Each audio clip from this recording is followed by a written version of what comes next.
Darwin's two big ideas, right? 16 to 17 was all about descent with modification and natural selection and all the lines of evidence we have for the way things have evolved.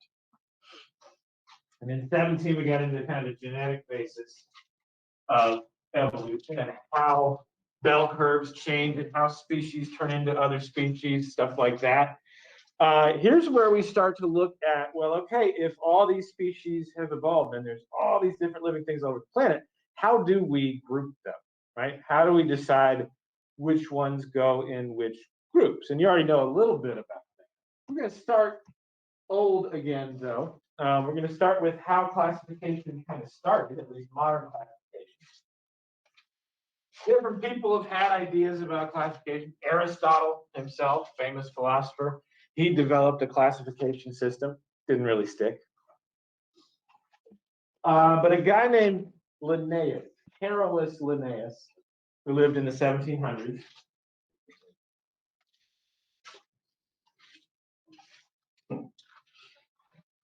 developed a system that more or less is still how we do things. The groupings have changed, but the names we use for those groups, which you will recognize at least some of, including species, kingdom, maybe even phylum. Does that sound familiar? Phylum? Anyway, he came up with these this framework of classification. Taxonomy is this kind of sciencey word for classification, for sorting things into groups. He used seven levels of taxonomy. We've added one since then. We'll talk about why.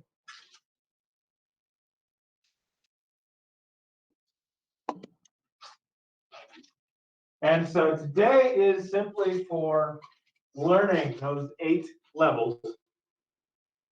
Is that mine? Yeah. Who will be calling me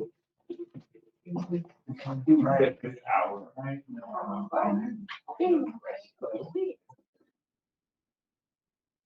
You're okay. She is. Yep. Got it. It's okay. 96, go to nurse. No, I forgot. Yes, you did. I need that pink slip.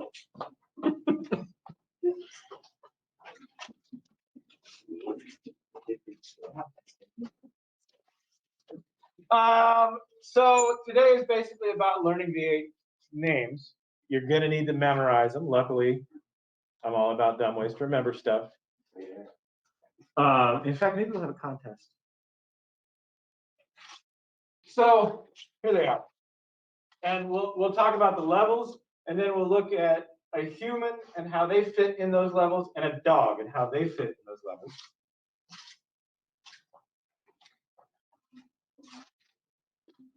So the top level, the biggest, broadest grouping we use in modern taxonomy is the domain. And it turns out there's only 3 domains. And all the living things you think of when you think of living things fit into one of those 3. And the rest are bacteria.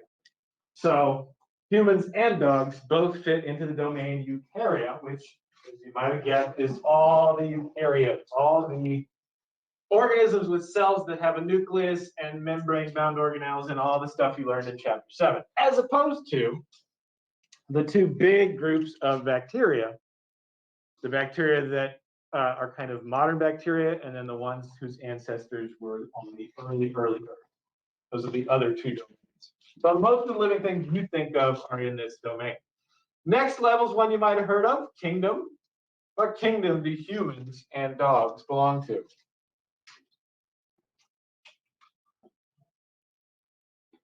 Huh?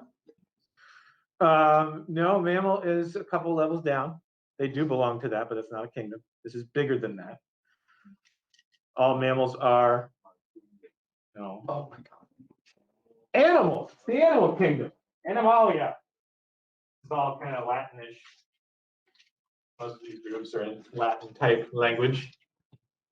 So Animalia, all the animals, dogs and humans both fit into that. Kingdom, domain, kingdom. The next one down is phylum.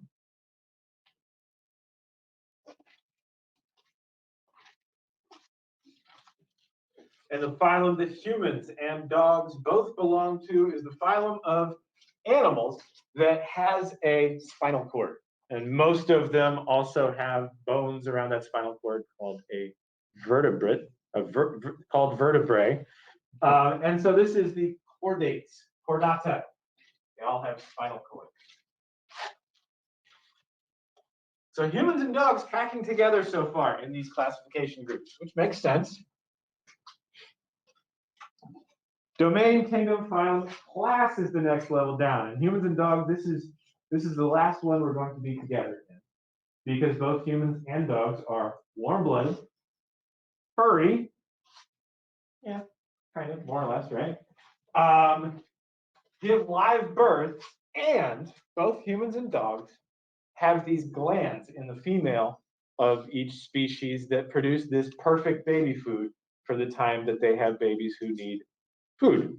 We're actually named after those glands. We are mammals, named after our mammary glands. The class is Mammalia. Okay.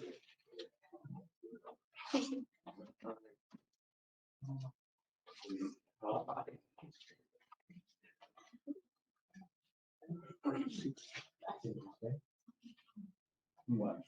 Mama? Oh.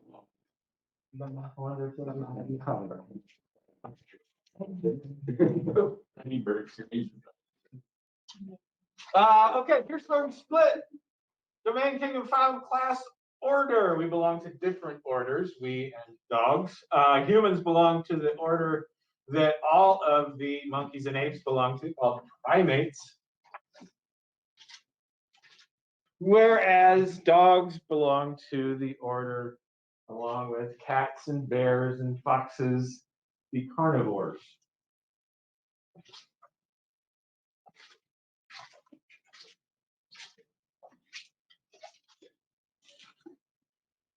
Notice how these groupings are getting more and more specific, smaller and smaller. It's like an inverted pyramid, right?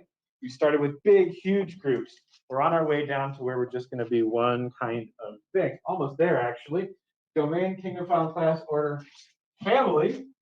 And it turns out that within the primates, humans belong to the Hominidae family, of which we are actually the last surviving species.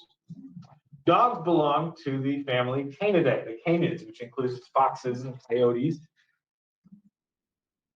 and several others. Domain, kingdom, phylum, class, order, family, and then these last two, the most specific, which are genus, and the genus humans belong to is Homo. Again, we're the only surviving species of this genus.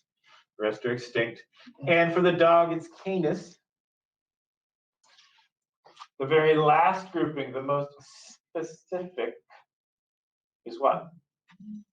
When we've identified an organism all the way down, what have we identified? It's species, as in specific, right? Yeah. Same root. Species, which is for humans, sapiens, for dogs, lupus or familiaris, depending on which kind of taxonomist you ask. Lumpers or splitters, we call them. The ones who think everything should be lumped together and the ones who think everything should be split out. Because it turns out Canis lupus is also the species name of the gray wolf. Some taxonomists believe they should be considered the same species, some different species. It depends on who you ask. A lot of little arguments like that in taxonomy. So notice what you've already noticed, which is that these last two are special. Homo sapiens. Does that sound familiar? Yeah. Did your friends do that to you when you were little on the playground? Like, you're a Homo sapiens. And you're like, no, I'm not. You're like, we're humans. Ah. Yeah, sorry about that. I used to talk to I just sit. All right. So it turns out, and this might be the dumbest term in biology.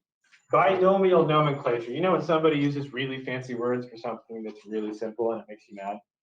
This is one of those. Literally means a naming system, that's nomenclature, that uses two names. That's binomial, means it's a two-named naming system. Yeah, we call it by two names. You mean binomial nomenclature? Yeah. Yep, and we write it in a specific way. Since you are handwriting, I want you to, before you start writing these, listen. Since you are handwriting, you are going to be underlining both names, capitalizing the genus, not capitalizing the species. As in Homo sapiens, capital H, lowercase s, underline the whole thing. If you're typing, no underlines, it's italics instead. Okay? I'm gonna add that. Never. No hyphen. So, and this sounds nitpicky that, hey, why do I have to capitalize the first one, lowercase, second one? And the reason is fairly simple. This is basically a language that scientists all around the world use to communicate with each other. It's not English, it's not Latin, it's not French, it's not Italian. It's science. And so the way we know we are looking at a scientific name is we look for the underline or the italics. We look for, oh, is that first one capitalized, the second one not? That must be its scientific name. That must be the genus and the species. We've got to write it the right way so that people know what we're talking about.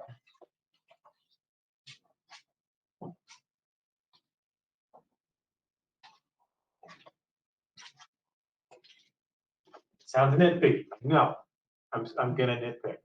I'm gonna make you write them correctly. Questions? Good? Okay, I'm gonna give you a little scavenger hunt that's gonna make you use these. Basically, I'm gonna give you a list of animals and plants and insects. Well, those are animals. Some fungi, some bacteria, some living things. Now, humans, you already know human, you already know dog. I'm gonna give you some different ones. And you just gotta go on a little hunt and find out which groups they belong to, right? Which domain, kingdom, phylum, class, order, family, genus, species do they belong to? It's not a long assignment, and so I'm also going to give you another assignment, a little more fun, maybe, we'll see. I don't know what to expect here. But we're gonna have a little contest for tomorrow. Who can come up with the best mnemonic device for domain, kingdom, phylum, class, order, family, genus, and species? What I mean is some sort of funny, interesting, vivid, whatever, something you'll remember, a sentence that has all the first letters of these that'll help us remember them. I've only done this once before. It got hilarious, somewhat inappropriate. Don't do that.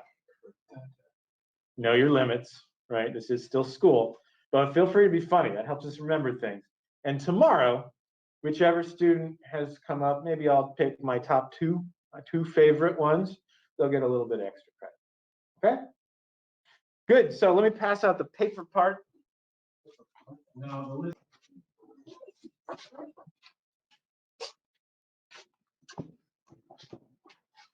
All right. Don't write anything but your name yet. Make sure you get on the side that has the title. Now go on the other side. Yeah. One that says Linnaean Taxonomy Scavenger Hunt.